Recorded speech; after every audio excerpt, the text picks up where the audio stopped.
Thank you, Allie. And I want to add my appreciation for the music too. I could get used to that in a hurry.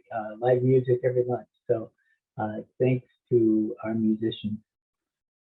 We've got another great panel for you here. And what we want to do is let some of our researchers talk about some of the research that is going on here at UC Davis related to our campus and our buildings.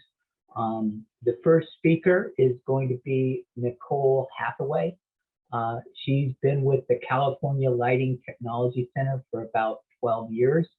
And before that, she was a student here at UC Davis working in the California Lighting Technology Center.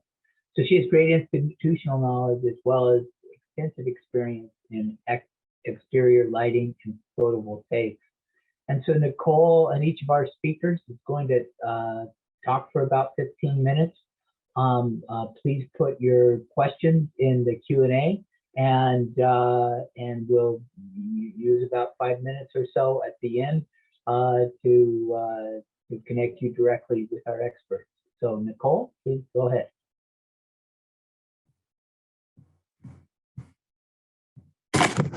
Great, thank you. Can you hear me okay? Yeah. All right, let me get my screen up.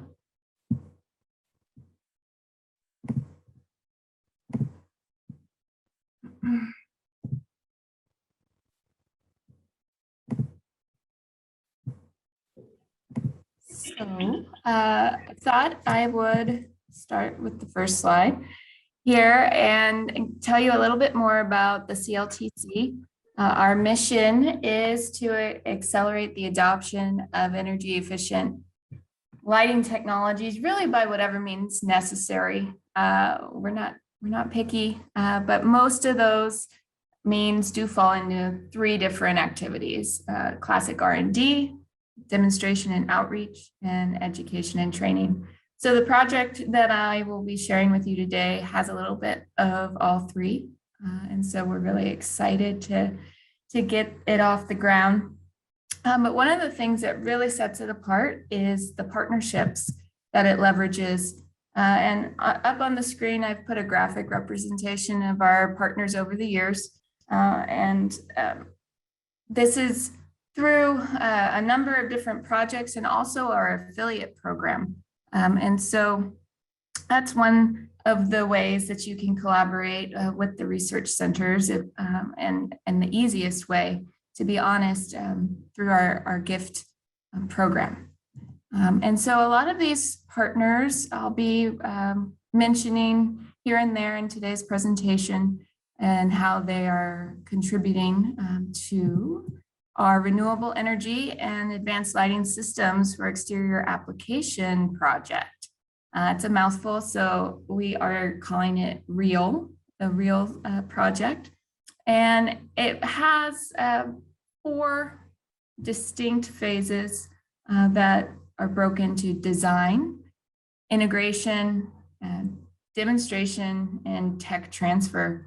We did start this project just a few months ago, officially got kicked off July of this year, and we will be working on it through March of 2025. Just shy of $4.2 million in funding from our sponsor, the California Energy Commission, through their EPIC program.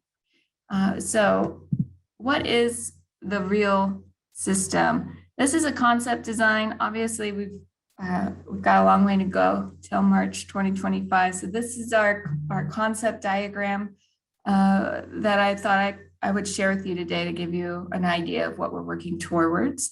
And so the renewable energy portion, we are focusing on photovoltaics, PV, and we are in the market assessment phase right now. So at this early stage, we are considering all renewable energy resources that could be appropriate throughout the state of California. When I get a little further into the presentation, you'll hear about which areas we will be doing our demonstrations. And so it's really going to come down to what those regions are primed for. we could take a best guess and say we think, you know, most of the state will be appropriate for PV, but it's really that market assessment work that's going to allow us to dig into that and know maybe some of our SoCal sites would be better served installing wind. And so what separates this project from some of the other community-based solar projects that have already been installed and successful is that we are working on a pole-by-pole basis. And so putting technology, including the PV battery and the controller on each pole, which allows us to have hybrid power and communication with the utility to intelligently determine when it's going to be powered from the battery and when it's going to be powered directly from the grid. So some of our goals and objectives are listed here, and an example product of what that might look like on the left from one of our manufacturer partners. This concept does exist in the market today, and we are working to optimize it and work with said partners to tweak those existing products and really come up with a solution that works for all of the stakeholders. So through a series of multiple roundtables, we've got some targeting industry, we've got some targeting utilities, and then of course the demonstration communities themselves to ensure that these systems are providing the right amenity for each community, and then also the right features to leverage all the great new ideas for optimizing, perhaps based on fuel mix signals and time of use and public safety power shutoffs. These are all things that are being considered. And really understanding when the battery should be charged and discharged, and when it's successfully charging from the renewable or the grid. So these are all of the high-level objectives that we're working towards with this project. We're building on a fair amount of pre-existing research that we did. One demonstration especially comes to mind that we did with Josh's group here at UC Davis on the exterior lighting system with the predictive and adaptive occupancy-based lighting systems. So if you've been to the UC Davis campus, you've probably already seen that in action. And then also really focusing on light and health, which is one of those big topics. You know, you see all of the large news outlets running stories on these things. You see memos coming out from the American Medical Association on how the light will affect our human systems and those circadian rhythms. And so ensuring that the next phase of this lighting infrastructure addresses all of these needs concurrently. And so I mentioned before that we are doing demonstrations. On the map here, we've got the 6 different partners. It's going to be 7 sites. And the Energy Commission did a really good job of ensuring that our demonstrations are located equally throughout the investor-owned utility territories. So you can see in yellow that we'll be working in PG&E territory in 3 different cities. SCE is 2 different sites, and SDG&E shown there in purple, we're working in 2 different sites. And so each IOU territory will have an equal number of poles for a total of 200 of these light points installed throughout the state. We're looking to do a year of baselining at each of those sites to understand what the community is currently being lit by, and then also a year of post-retrofit M&V to capture the energy use and the performance data after the fact.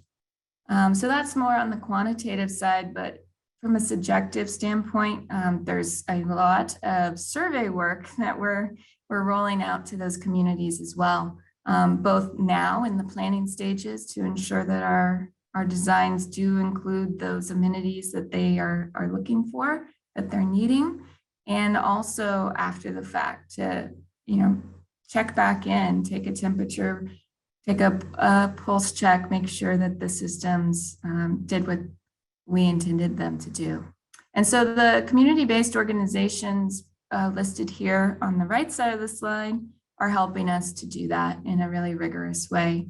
And this was one of the large goals of this solicitation from the California Energy Commission, was to partner with disadvantaged and low-income communities and to ensure that the research dollars for the demonstrations went back into those locations in a very equitable manner. So we're excited to get started and start that baselining activity for all of these demonstration sites. I mentioned we are in the middle of a market assessment. We're also combining that with a broad lit review to leverage existing research on this. So you have my contact information here at the bottom. If this concept is of interest to you, if you want to chat more about it, please feel free to reach out. I am available through email or phone. And so we'll be wrapping up the lit review and the market assessment activities probably Q2 of next year. And as we do that, we're going to be coordinating with the demonstration sites that were listed on the previous slide to get those M&V activities kicked off. Real near term, those community-based roundtables, which I anticipate will be held virtually, and so will be available for all to attend, and those will be kicked here next, and those will be up on our CLTC website. So keep an eye out for that if you're interested in learning more and voicing your opinion about what California's next exterior lighting system should look like and should provide to its end users. And so with that, Kelly, I'm gonna hand it back, and I guess I'll get a line for Q&A at the end of the presentation. Is that correct, Kelly? Yeah, we have some time right now. So folks, if you have questions, just type them into the question and answers box, and we'll make sure Nicole gets them. Nicole, I just have a couple of questions. Could you go back to your project goals and objectives slide, please? Well, essentially, I want to know more about every one of those aspects. But let me start by asking this. You say that these systems are going to have two-way communication. Okay, can you tell us more about what the nature of that communication, what type of information they're going to be, receiving, and how they're going to act on it, and what type of information that you foresee them then, transmitting back into the grid? Sure, absolutely. So one of the existing protocols that we use in our lighting systems for this type of two-way communication right now is automated demand response.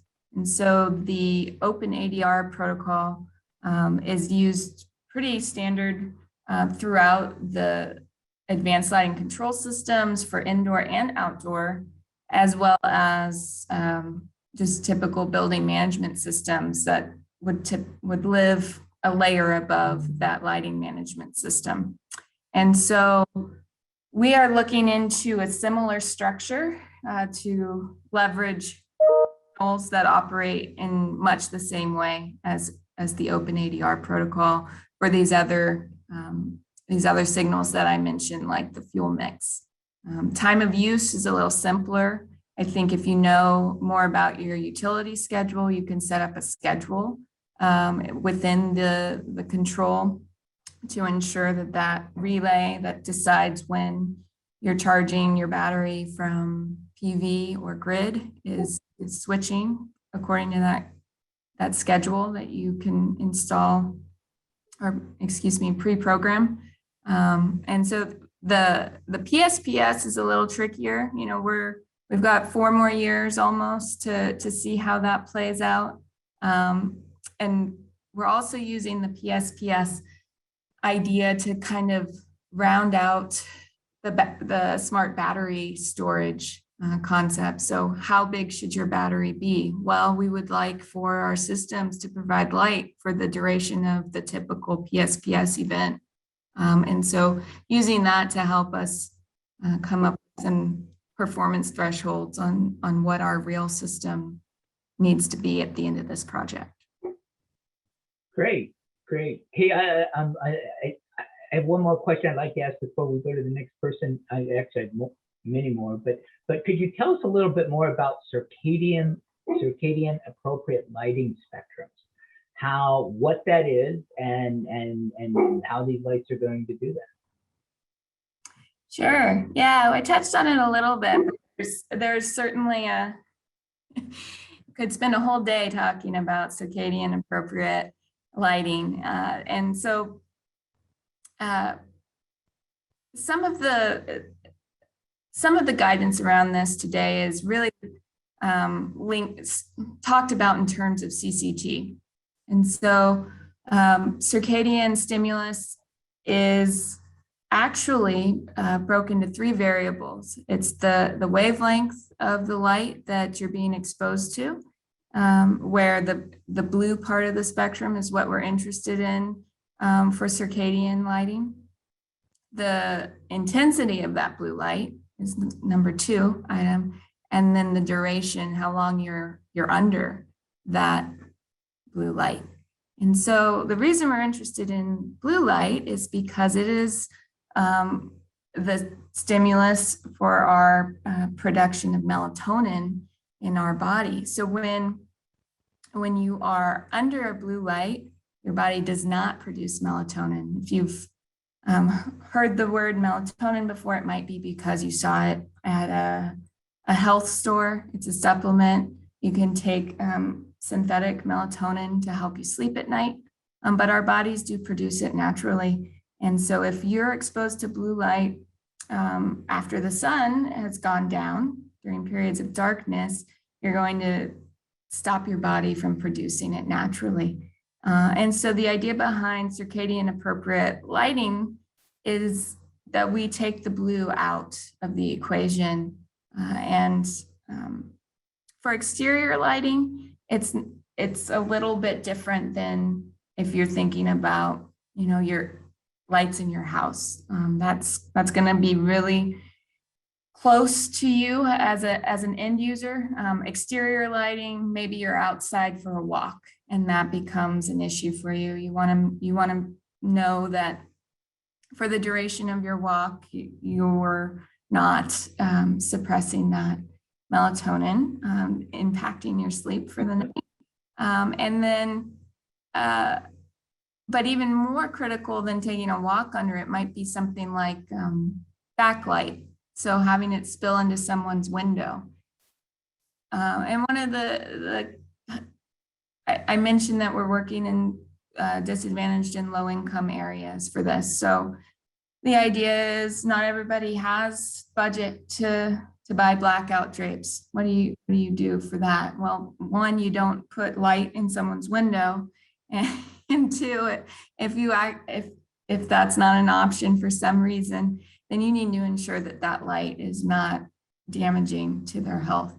And so we are working to co-develop products with our manufacturer partners that will be circadian appropriate. Wow, that's fantastic. Thank you for those. Yeah, thanks, Kelly. And folks, if you have other questions at the end, I think we may have some time also. But let's move forward with our next speaker. Our next speaker is Leslie Nelson. Leslie came to UC Davis via UCLA, and she worked in the private sector for energy solutions as a consultant. She's pursuing a master's here in our energy systems group, and she's been working closely with Josh in the UC Davis facilities, people on energy use in vacant buildings. Vacant buildings. How could that be, Leslie? We haven't had any vacant buildings. So please take it away. Thanks. Let me just pull up my presentation real quick and present. And hopefully that all looks good to you all. If not, please make some noise. We're seeing all your slides below. I think you're probably using multiple screens. Is that? Mm-hmm. Yeah. So I think you have to switch which screen is your primary. Good? Yep. Good to go. Sweet. Unfortunately, I'll be looking up a little bit, but that's fine. So thanks for that great introduction, Kelly. I'll be talking about why do empty buildings still use so much energy? And more specifically, I'll be talking about electricity in briefly unoccupied buildings. So here's our project team. It includes some great thought leaders and folks running the show here. We've got Alan Meyer and Kurt Kornbluth, as well as Josh and his team in the Energy and Engineering Department at UC Davis, and then some graduate students like myself and Sadia. I put a box here to say that there's many more because it's more than just Josh. It's a lot of the folks on his team who get us access to the buildings on the campus, as well as the data on electricity usage, and some graduate students who have graduated. So here's what we'll talk about today, which is the relationship between occupancy and building electricity use. So this graph shows our ideal relationship. You would hope that when a building is empty, it would have very low electricity usage. But the reality shows that even when buildings are empty or have low levels of occupancy, we're still seeing high electricity usage. And that has a lot of potential for energy savings if we could ramp that usage down. So today we'll be talking about times when buildings are vacant, when nobody's in the building. That vacancy may persist for an hour, a week, a month, or even a pandemic. At this point, we really can't talk about vacant buildings without acknowledging the vacancy that has resulted from the pandemic. This work began before the pandemic and was intended for times of intermittent vacancy, when a room is empty or during the nighttime. But the pandemic is a fascinating time to research this topic and has given us some pretty cool data. So you might be wondering what is on that's causing that high electricity consumption. We've conducted many audits, and here's a partial list with some examples from the UC Davis campus, as well as Lawrence Berkeley National Lab. There's a lot of different types of equipment that's on, from computer screens to water heaters, AV equipment, drinking fountains. And we like to call these miscellaneous electric loads because it's a vague enough term to encompass all of this equipment. Now, some of these different items may have standby modes and some do not. Some can lower their energy use when they haven't been used in a little bit, and some cannot get that information to lower energy usage. And this work has become particularly interesting recently with lessons learned from the pandemic and other events. We can look at the Empire State Building that had occupancy fall to almost zero during the pandemic, but electricity use only fell about 28%. We can also look at the California wildfires that have caused buildings to close. They caused UC Davis campus to close for an entire week in 2018. And then also new work practices. I think this is familiar to you all. We're all on Zoom right now. But we see a different hybrid work model, which may lead to more vacant buildings in the future. So now let's look at UC Davis specifically, something we've got a lot of data for. So UC Davis did know that it had a problem with high electricity use in vacant buildings several years before the pandemic, but the pandemic really brought it front and center. If we look at this figure, the top plot shows the Wi-Fi connections. You can see the regular ebb and flow of weekdays having high connections and weekends having lower. And the orange line is 2019 and the blue line is 2020. And I think we all know what happened in March of 2020. The campus shut down and the Wi-Fi connections dropped very low to almost zero. But in contrast, if we look at the electricity consumption, there's almost no noticeable difference. It's the difference between the black and the green lines. In the end, occupancy fell over 90%, but electricity usage in the buildings fell only about 15%. And that's why we're doing a study of UC Davis's buildings to find out why. And it's important to note that UC Davis campus does have a central heating and cooling plant. So that electricity usage is not included in this chart. So the problem at UC Davis, we first examined the electricity consumption of different buildings while they were in their normal occupied load, and then compared it to the lowest consumption recorded in the data. So as you can see from this graphic, most buildings' electricity use did not fall very much. Only one of them fell to lower than half of the completely occupied usage. Now, it is important to note that Davis is a university campus. We do have some buildings that are laboratories that you would expect high loads for because they have increased ventilation or refrigeration for important equipment. So from this list, we selected one building for a more detailed examination, which is Geet Hall. It's a pretty typical UC Davis building, a lecture hall with some classrooms. And a former graduate student, Alex Sloan, did an in-depth study of this building to find out the vacant building loads. He looked at nighttime when there was no one in the building. And he found that the AV equipment was responsible for about a third of the vacant energy usage, and network equipment followed closely behind. Now, keep in mind, no one was in the building. No one was at their screens or using projectors or Blu-ray players or connecting to the Wi-Fi. For those of you that don't know what AV equipment looks like on UC Davis campus, it's these stacks that have lots of different pieces in them when networked together. So it has network switchers to provide Wi-Fi to the classrooms, amplifiers for speakers, assistive listening equipment, audio recording capabilities, and Blu-ray players. They've got a lot in there. And it's something that you might also see in an office or a lecture hall or conference center. We did a closer study of the equipment used, looking at infrared cameras to identify what's highest consuming. You can think of the fans blowing and creating heat. And we also did some actual measurements of the equipment. So with the help of the IT department on campus, we measured electricity in some of these racks. And one of the more unexpected findings was that the newer racks consumed more electricity than others. I think in this business, we like to think that equipment is getting more and more efficient, but unfortunately for the AV equipment, that's not true.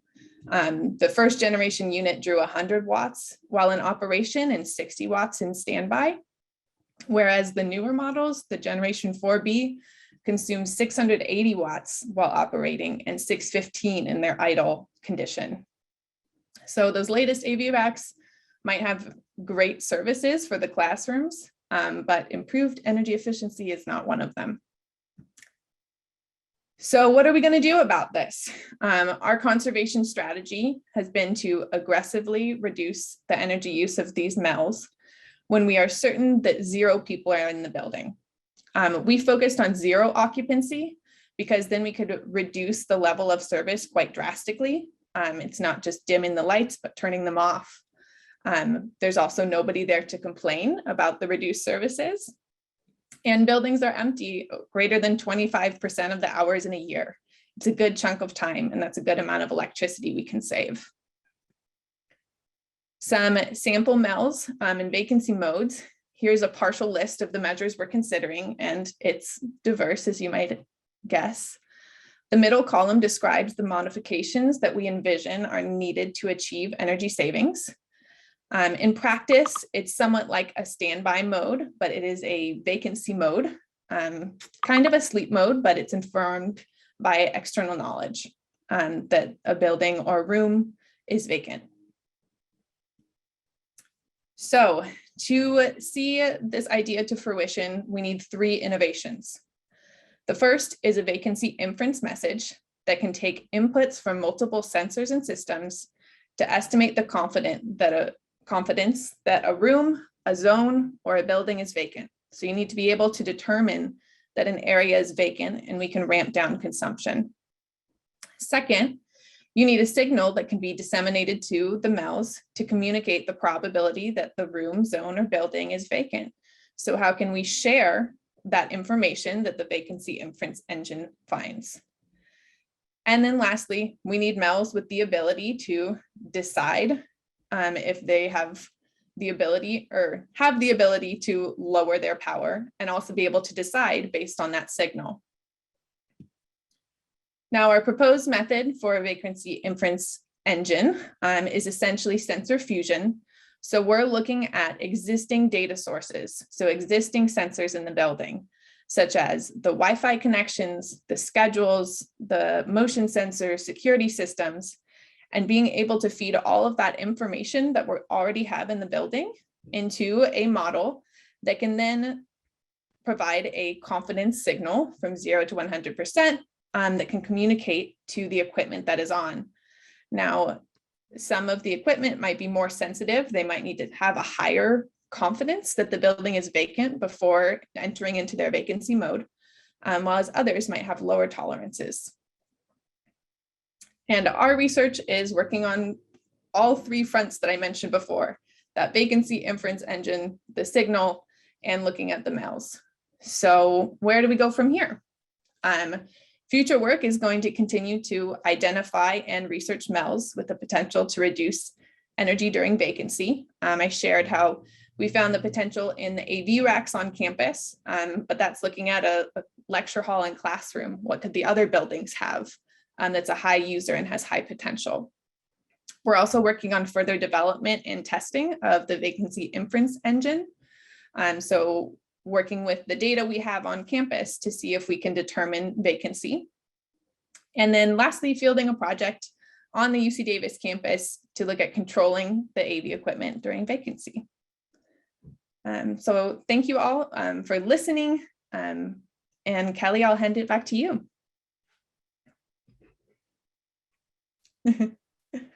Thanks, Leslie. Yeah, that was fascinating. I did have a few questions. I guess the first is, I'm really surprised, as we went from Gen 1 to Gen 4, that the essentially energy efficiency during these unoccupied or unused modes went down.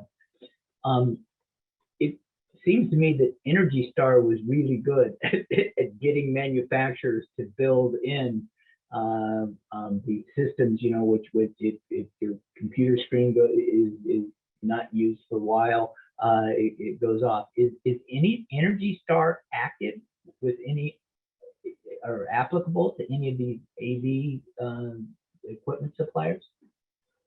Yeah, there is. I'm forgetting what the specification is, but I think it covers some speakers and amplifiers. There are other folks that probably know it much better. But one of the particular challenges of the way AV equipment looks on Davis's campus or in other conference centers is you don't have individual pieces that can perform their individual modes, such as going into a standby or sleep mode.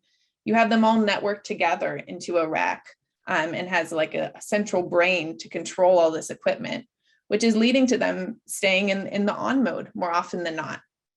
And when we look at that newer rack that's using more electricity, some of the pieces of equipment in it are still older. I know amplifiers are a big load, and some of those are older and not up to the latest Energy Star specification. So there's definitely room for improvement on how we do this. But I think AV is one of those categories that hasn't looked as much at energy efficiency because you want optimal performance. And I think energy efficiency gets a bad reputation for cutting back. There's definitely room for work. Yeah, and it seems to me that like our smart thermostats these days are they're really smart, are being able to learn our patterns when we leave, when we come back, and adjust the temperature. And I'm also aware that sometimes vending machines now have this equipment in them. They track when they're selling a whole bunch of colas and when they aren't, and then they're powering down that refrigeration during those underused times. If you had to select one or two pieces of equipment that would have this kind of individual type of control, I think what you showed was a master controller that's going to shut a whole bunch of things. What do you think the best targets for just building that type of learning algorithm into the equipment, what might be? Yeah, that's an interesting question. I think developing at an equipment level rather than a building or campus level has some limitations. For example, how is that equipment going to interface with the building management software or understand? I mean, we're looking at times when buildings are vacant. How will it know? You can think about your computer screen. You wiggle your mouse to let it know you're there or not. But how can it know? So I do think there's something to be said about developing this type of technology on a building or campus level rather than at the equipment level. And the equipment just needs to have the ability to receive signals and ramp down. Okay. Yeah, that's a different approach. We have a great question from one of our participants, and they asked, do you hope to find reduction in HVAC energy use, i.e. reduced cooling, once you turn down the AV equipment? Josh, I just saw your face pop up. If you want to take that one. Sure. Yeah. Actually, Bruce, we found these loads in the buildings at times when we had HVAC turned off. So in this case, a classroom, we can actually schedule HVAC off when we know that there's no classes scheduled. And yet we still saw these loads. And so that's what helped us find the AV situation. In this case, yeah, if you have your ACE system off, you're not going to get savings on the HVAC side. But in the case of a classroom, a building that's still running, yeah, there could be some savings there. And there's certainly loads in lab buildings, for example, that are contributing to HVAC load that's not turning off 24/7. So that's a good point. Great. Josh, were you surprised when you saw these results? When you saw the energy use not dipping very far? Yeah, I mean, the lab buildings do explain a lot of our overall campus load not decreasing because they can only turn down so much, and they really aren't closely tied to occupancy for the most part. Though we're doing what we can on that front. And they make up a good part of our load. But when we look at a classroom building like Geet and we started to look at how much it was using at night when HVAC was off, that was really surprising. And seeing some of these loads, coming from places we just weren't expecting, especially when the AV system had just been upgraded and now it's using more energy than it was before. Yeah. And Bruce asked to follow up. He says that if there is no cooling, won't the AV equipment overheat? It could, yeah. I mean, in this case, it's in a classroom that, over the course of the night, we didn't have any situations where it was overheating because of just the size of the room and the fact that there was a lot of air in there. But we have cases where it's in we've got equipment in a smaller space and we have to run AC just to keep that equipment cold or cool, that room cool. We just had a recent building where we have to run an exhaust fan for an extended period after the HVAC shuts down just to keep the heat out of that room. So it's definitely something that I think is typically overlooked on the energy side of things, and needs more coordination, like Leslie's saying. Well, I'll just add my 2 cents that this is not just a commercial building issue. This happens in industry. We're always looking at what is happening when they're not in production. And further, it's not just a COVID thing, from my experience, is that lots of places in the country, buildings are essentially overbuilt and underoccupied a little bit. And I think we're going to see this in the commercial building space going forward. Is that the space looks to be overbuilt given the new interest in working from home. And so I see the importance of this work just continuing to grow as we go forward. So thank you, Leslie, and thank you, Josh. And I'll introduce our next speaker. So our next speaker, oops, my screen just stopped. Our next speaker is Dave Vernon. Dave's been with the Western Cooling Efficiency Center for about 5 years. And when I think back about what Dave worked on and where he's worked before he would come, my answer is he worked on everything and everywhere. He did material science work in Wisconsin. He worked for the National Renewable Energy Lab, for Los Alamos. He was a professor at Humboldt State. He did his PhD here at UC Davis, working on fuel cells and hydrogen. So truly a multidisciplinary, multi-interested mind. And Dave, we'd love to hear more about what's happening at the Western Cooling Efficiency Center.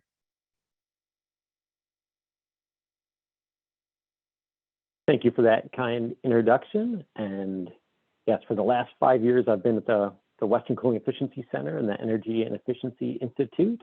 And I'm delighted to talk with you today.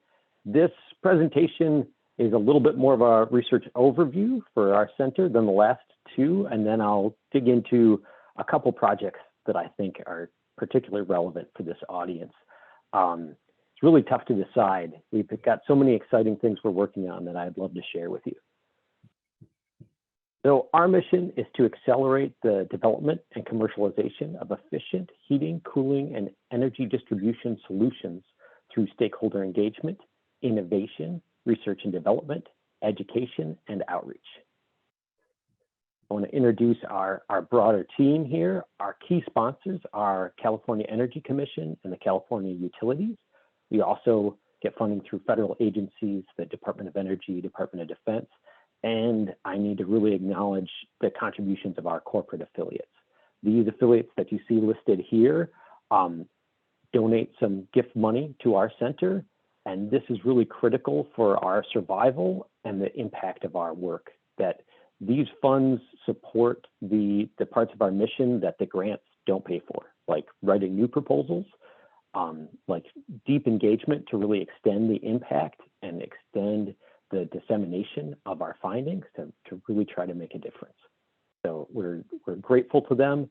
We also really rely on their engagement to help us really have an impact, that we are continuously looking for ways to improve the future. And these are some of the people who are going to really implement some of the things that we find. So this relationship goes both ways and is very beneficial to both sides.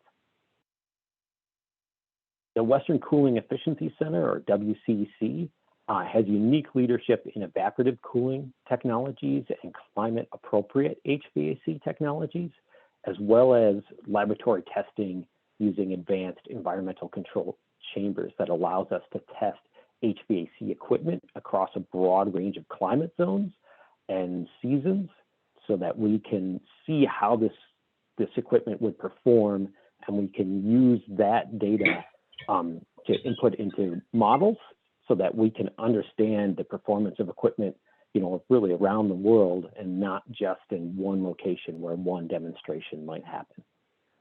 We also have significant expertise in third-party technology evaluation, where we are not benefiting from commercializing the technology, so we're kind of a trusted party without conflicts of interest.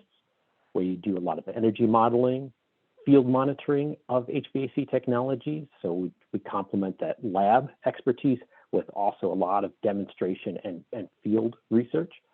We do work in indoor air quality, distribution systems for ventilation and thermal energy, which are often ignored. Many times people pay attention to the efficiency of the source equipment, the cooling source or the heating source, but forget to include understanding how the duct system, then the fans and heat gains or losses and air leakage in those systems really impact the overall system energy consumption. And those impacts can be very large.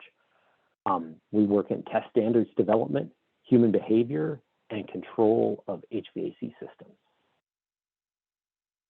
In the HVAC equipment and systems side of our work, we have a number of activities, and I'll just highlight a couple of them here. We're working in advanced microchannel heat exchangers that can be 3D printed or extruded from polymer materials that are expected to be lower cost, higher effectiveness than the metal standard cross-flow coils, and really may enable a larger delta T and lower supply water temperatures for heating or higher supply water temperatures for cooling for the same loads while maintaining the same or a lower air pressure drop. So we see great potential for these. These are really being ramped up right now. So next year, hopefully I'll have a more in-depth presentation of the full-scale devices. We've done tests on the smaller devices so far. We've done work, both lab and field measurements of motor efficiency, where high rotor pole switch reluctance motors show a great benefit in efficiency over the incumbent motor technologies, even electronically commutated motors, ECM motors, and particularly do better than induction motors at lower loads. And this is important when you have variable speed HVAC systems and fans and compressors. We're doing work in low global warming potential refrigerants that the California Air Resources Board is getting ready to mandate significantly lower caps on the GWP of refrigerants. So there's a number of manufacturers that are jockeying to get their refrigerant as the next incumbent, the next thing to beat. And we do work in variable speed heat pumps, where if you operate your heat pump or your chiller at part speed, at a reduced speed, a reduced load, then it's also important to select how your distribution system distributes that thermal energy to avoid excess losses at those lower loads.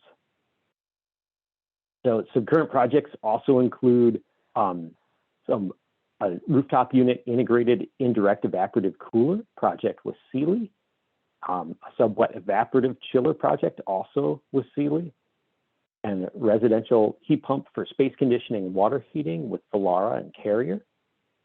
Those are ongoing right now. In another sector of our work, the ventilation, indoor air quality, and airflow areas, we've done a lot of work on ventilation in schools, where we monitored 100 classrooms across 12 different school districts across California. And these schools were selected because they had recently upgraded, done retrofits to their HVAC systems. So even these classrooms that had changed their RTUs within the last 3 years, more than half of them had insufficient ventilation that was unhealthy and non-code compliant. So we've done a lot of work with schools and have helped to introduce legislation. Some of our work led to introducing legislation requiring and paying for in California CO2 sensors that can really help verify whether a room is receiving the ventilation it should or not, and also enable demand controlled ventilation to save energy and ensure healthy conditions. We also do a lot of work in aerosol envelope and duct sealing, where we make a mist of the sealant that then plugs all the leaks in the system at the same time. And we're doing a bunch of work on really a very different way of measuring leakage in buildings by using small, low-cost distributed sensors that can be put in place and potentially just abandoned at the end or recovered at the end, depending, and that measure just the regular building operations to identify where leaks are happening in ducts, in plenums, and in the envelope. We also have projects on indoor air quality, citizen science in schools, aerosol sealing existing homes, retrofitting existing uninsulated walls with aerosol sealing, insulation, and phase change material interior finishes to make them much, much more comfortable and reduce their energy consumption. This is particularly important for low-income regions where there are many older homes that were built before insulation was required and have not been retrofit. And so we're trying to find lower costs, more effective ways to retrofit these this set of buildings. We also do work in indoor air quality and air tightness in multifamily buildings funded by the California Air Resources Board. Now, most of those projects were looking at specific systems, specific parts of buildings, but another facet of our work really looks at whole buildings. We have the California Energy Procurement Hub, which I'll detail a little bit more in the next slide. We have a large Energy Plus modeling project where we're really trying to find the cost optimum set of efficiency measures and photovoltaics or battery energy storage that could allow a building to achieve zero net energy for new construction in commercial buildings across the California climate zone. And we've done work with Josh and his team and with the California Conservation Corps in schools across California with trying to reduce the costs of building energy audits to try to make the entry-level audits much, much cheaper and more scalable. Current projects in this area also include the Cal Test Bed, where we are a laboratory that tests emerging technology from entrepreneurs around the world, and Realize, where we're doing zero net energy retrofits of apartment buildings, multifamily buildings. So in the third-party technology evaluation area, I thought this was particularly relevant to the energy managers in this meeting, in this workshop, that we have this project, the Empower Procurement Product Evaluation Hub, where we're doing third-party testing of technologies.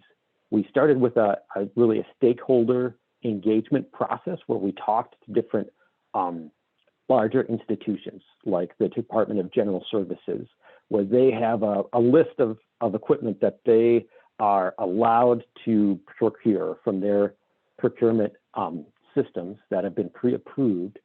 And we worked with them and other stakeholders to really identify where are there technologies that could go into those systems so that they could buy them easily and know that they're not at risk, and buying something that hasn't been used much before isn't as reliable as they expect. And so we identified a number of product areas, and we've now working with other partners are really laboratory and field testing these different pieces of equipment and developing a website. And we think of it like the consumer reports for energy efficiency investments. And two of the areas that WCEC is leading is demand controlled ventilation systems, where we're measuring the capabilities of different products that are out there on the market and making recommendations on what are the best products for people, campuses, institutions to buy to save energy. We're also ramping up right now a second phase evaluation of motors, and especially these high rotor pole switch reluctant variable speed motors as retrofits to RTUs and air handlers that can save a significant amount of energy. Other UC Davis labs, including the California Lighting Technology Center, are working on other product categories, including networked lighting controls, building automation systems, behind the meter energy storage, and irrigation decision support systems. Other testing partners include Lawrence Berkeley National Laboratory, UC Berkeley, and Energy Solutions. And we'll have this website should be launching soon in the next few months to really get this information out there. We look forward to any comments or questions you have that could help target this work and help us understand how to make it as useful as possible. My next project that I wanted to talk a little more in depth about is one that Kelly and I are leading.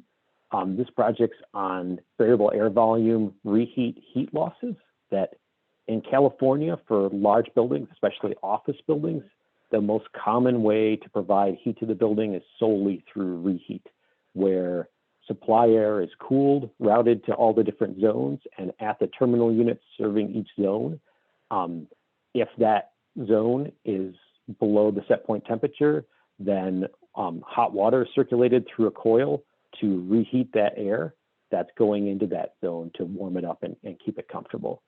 As I said, in most buildings, in large buildings in California, this is the sole source of heat and is significantly more expensive than electric resistance reheat, but electric resistance reheat has not been allowed by codes for a long time because the hydronic reheat was perceived to be more efficient. And on a first cut analysis, assuming everything was working appropriately and done just right, that is correct. But in real buildings and the way the systems actually operate, that is often not the case. In this work led by the Paul Raftery at the Center for the Built Environment at UC Berkeley and TRC, an engineering consulting firm, they analyzed a building that had very recently been retrofit. In fact, it was very well retrofit by Taylor Engineering, one of the leading groups in how to make VAV systems as efficient and effective as possible. And that retrofit actually won ASHRAE awards. It's a very high quality retrofit retro commissioning project. But after that retrofit, even with a well-controlled system, they found that of all the money spent on energy going in to reheat, to try to heat the building, only 17% of that energy ended up reaching the zones and providing intentional heat in the zones. Much of it was lost to distribution losses, and a large amount was lost to boiler losses because boilers in these configurations are often way oversized for the very low reheat loads that they see, particularly during the summer and sometimes all year round in many buildings in California. So these boilers operate at extremely low loads, which means it's well below their turn down ratio, and they short cycle and have huge losses. And we're quantifying where some of these losses occur in the distribution systems and other parts of the building.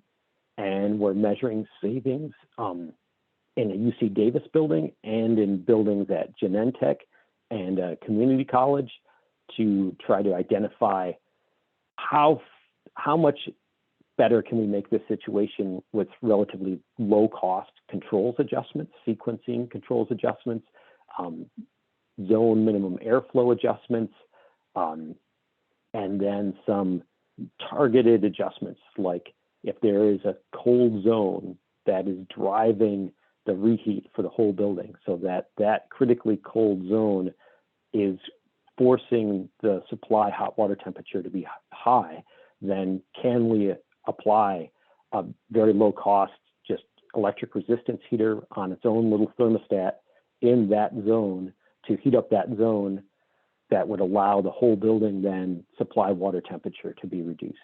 And we're taking our short list of ways to improve the situation, and we're applying them in these buildings to see how much we can actually save. And I look forward to reporting back to you on our findings, where we find the low-hanging fruit for the low-cost controls adjustments that can save a significant amount of energy. So that's it for today. I'm delighted to answer any questions or to hear directly from you. thank you for your attention. And I think you've almost made it to the very end. I think we'll have a raffle after the Q&A for this session. Yeah, folks, so I just want to encourage you to type any questions you may have for any one of our speakers today in the Q&A box. Dave, I'm going to put you on the spot because the portfolio of work done at the Western Cooling Energy Center is so substantive that you are a cooling energy expert.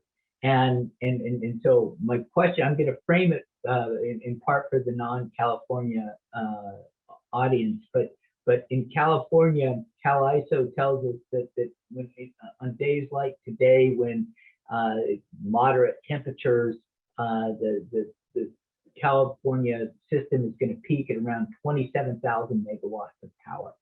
And on the hottest days of the summer, okay, when it gets really hot, we are pushing 47,000.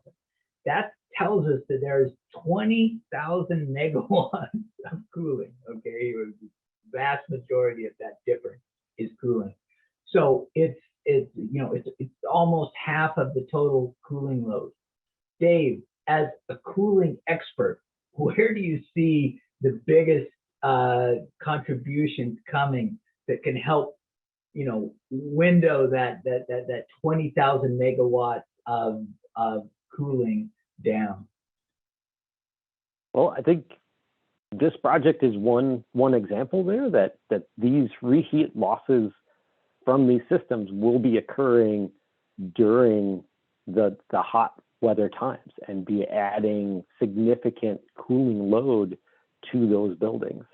And so even, it's a little counterintuitive to say, oh, we want to save some natural gas, but that reducing those losses, reducing the needs for reheat, reducing the faults and problems in the control systems that are leading to this excessive reheat can actually reduce the peak cooling loads in these large buildings, which cover a significant segment of the total square footage. I think other times is if there are vacant buildings or vacant sections of buildings during those times, as we've seen, if you could start turning off air handlers a little bit earlier in the late afternoon, if people are going home at 4 or 5 and the building is clearing out, if you can start ramping down the energy use during that critical time when the sun intensity is starting to wane, so the PV output's starting to drop off, and the cooling is really ramping up at that same time. So anything we can do to trim energy right then can have big cost savings to societally, to the grid, can help advance us towards our climate change goals, and can significantly reduce utility bill costs.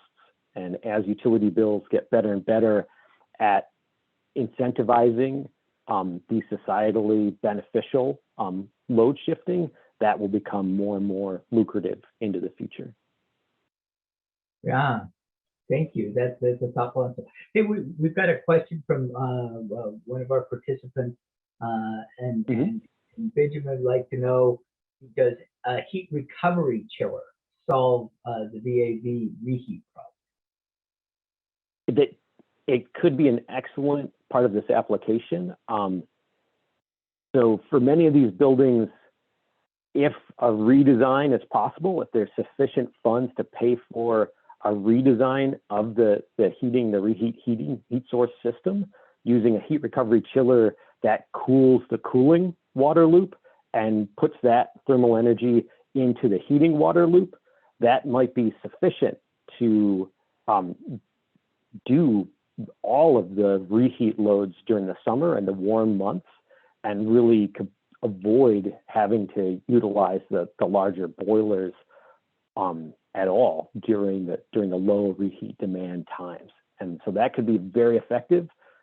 Some of the barriers that we see to that is that it requires a pretty massive upgrade project to bring that into the existing buildings. It's definitely doable. It's something we should invest in. We're trying to see how far can we get using just the low cost measures and then making recommendations on, okay, if you're going to do a heating system redesign, that would be one of our top recommendations. Fantastic.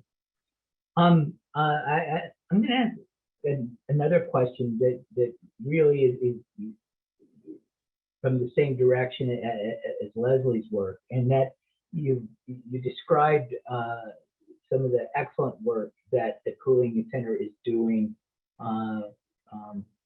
based on air quality, right? Air quality is a big part of cooling. And certainly, you know, COVID has reinforced the importance of looking at indoor pathogens, you know, like COVID, okay? And we know that there's been mold and things, but at the same time, climate change is creating more and more wildfire smoke. So we have all these outdoor pathogens, and certainly, especially in some underserved communities, you know, they're in transportation corridors, and so there's bad air quality that can get worse sometimes, you know, at certain times of day. So I guess my question is have you seen any work which would utilize outdoor air quality sensors and/or what's available on the web, air quality index things, to control ventilation in buildings? Definitely, that is a kind of emerging area of interest, and we've done some thinking on those topics, and have some partners who have done thinking on those topics, and we have a couple of projects that are a little bit delayed, possibly due to supply chain issues, trying to get some of these indoor and outdoor air quality sensors in to really answer some of those questions. And one of our bigger pushes, especially in classrooms, was to include CO2 monitors. And as the costs of those sensors have dropped dramatically, and the particulate matter, PM 2.5 sensors, there's a few high quality ones now that are lower cost than the laboratory grade ones, and those costs are coming down pretty quickly. So as these sensors really become cheaper and cheaper, really we feel like knowledge is power, that you knowing what the air quality is in your space allows you to manage it as a campus energy manager. You're also, in a lot of ways, the campus facilities folks, in a lot of ways, responsible for indoor air quality and people's health as well as energy. And if we only measure one or we only measure the other, we're gonna over-optimize in that direction. And so being able to find these balances and articulate it so that people know, that will allow us to make much better decisions to try to co-optimize both of those areas. And that's been a tough call. I mean, so just in our own space, during the high smoke events, during the pandemic, we still used very high outdoor air, or even 100% outdoor air, but we converted our filtration to MERV 13 or 14 filters. We bought a number of HEPA filters just for the specific spaces where people were going to be working to try to reduce the particulate matter, and we use both CO2 and particulate matter sensors to verify that the environment is safe, both from a particulate matter and a CO2 perspective, and where the CO2 and PM are both kind of proxies for fresh air and for not, you know, pathogen contaminated air. And really, we've done some work on this, there are a number of filtration options that don't hugely increase the pressure drop, that can achieve very similar, sometimes the same, occasionally even a little bit lower pressure drop in a MERV 13 or MERV 14 filter than some of the competing MERV 8, MERV 11 filters. So finding the right filter is an important part of that process. It's easy to neglect. But also we've been getting feedback from some of our affiliates and partners that there are supply chain issues in some of these filters. Sometimes getting the good low pressure drop mode 13 or 14 filters has been constrained in the last few months because demand for them has obviously ramped up way up as lots of people who had never heard the word ventilation suddenly start talking about it, ventilation and filtration, which is a good thing. I think in another year or two, as things normalize and the production capacity for those high quality, low pressure drop, high capture efficiency filters increases, we'll see the availability resolve and the prices come down again. Thanks, Dave. You spurred a number of questions here, and we only have about 5 minutes left. So I'm going to ask you these questions coming in from our participants, but you don't have 5 minutes per question. Maybe you have a minute or so. So the first question says, are you seeing any significant challenges with heat recovery chillers in new construction, such as compressors failing on multi-stack units? You want to take a swing at that? I unfortunately don't have the field data set to address that question. I bet people here do. Josh, other folks, I think could chime in better than I can right now on that question. Well, then, that's great. And Josh, if you or anyone else, in your group has insight in that, perhaps you could type an answer into that question. Dave, we've got another question just asking about ground source heat pumps, and do you see that their applications picking up? I guess I would say in California and outside of California, if you have that resolution. I think they're very interesting. I think again, it's an efficiency technology that has a pretty high upfront price tag to dig the thermal wells. We've done work looking at options to try to lower that upfront cost by using shallow bore, wide bore holes instead of a narrow, very deep holes. That work showed that you could reduce the cost somewhat, but it was heavily dependent on your soil thermal conductivity.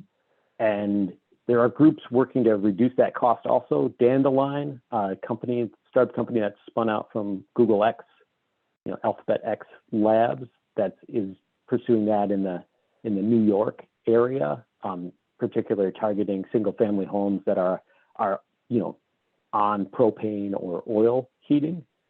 I think in extreme climates where it's very cold or very, very hot, that can pay off.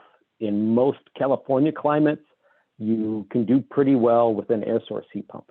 And that, particularly for smaller buildings, the air source heat pump technology has improved significantly to have high COP even when the outdoor temperatures are quite cold. That there's some minor modifications that they made to the cycle using an internal heat exchanger that has allowed them to get significantly better over the last decade.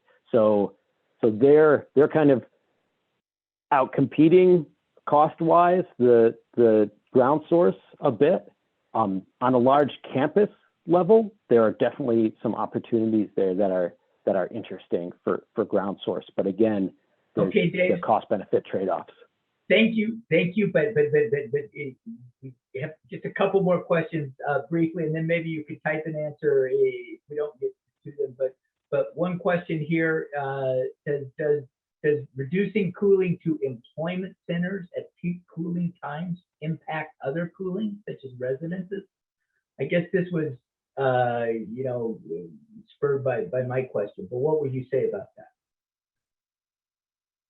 So, I mean, if you're in a situation where your grid is constrained and where you're facing brownouts or rolling blackouts, then yeah, reducing especially the wasted excessive cooling because of faults and errors and design issues could really allow that energy then to be used across the grid and avoid some of those problems.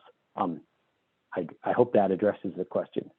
That's good enough. A 1-minute response. What are your thoughts about liquid desiccant systems to eliminate some of the reheat needs and address ventilation with dedicated outdoor air systems?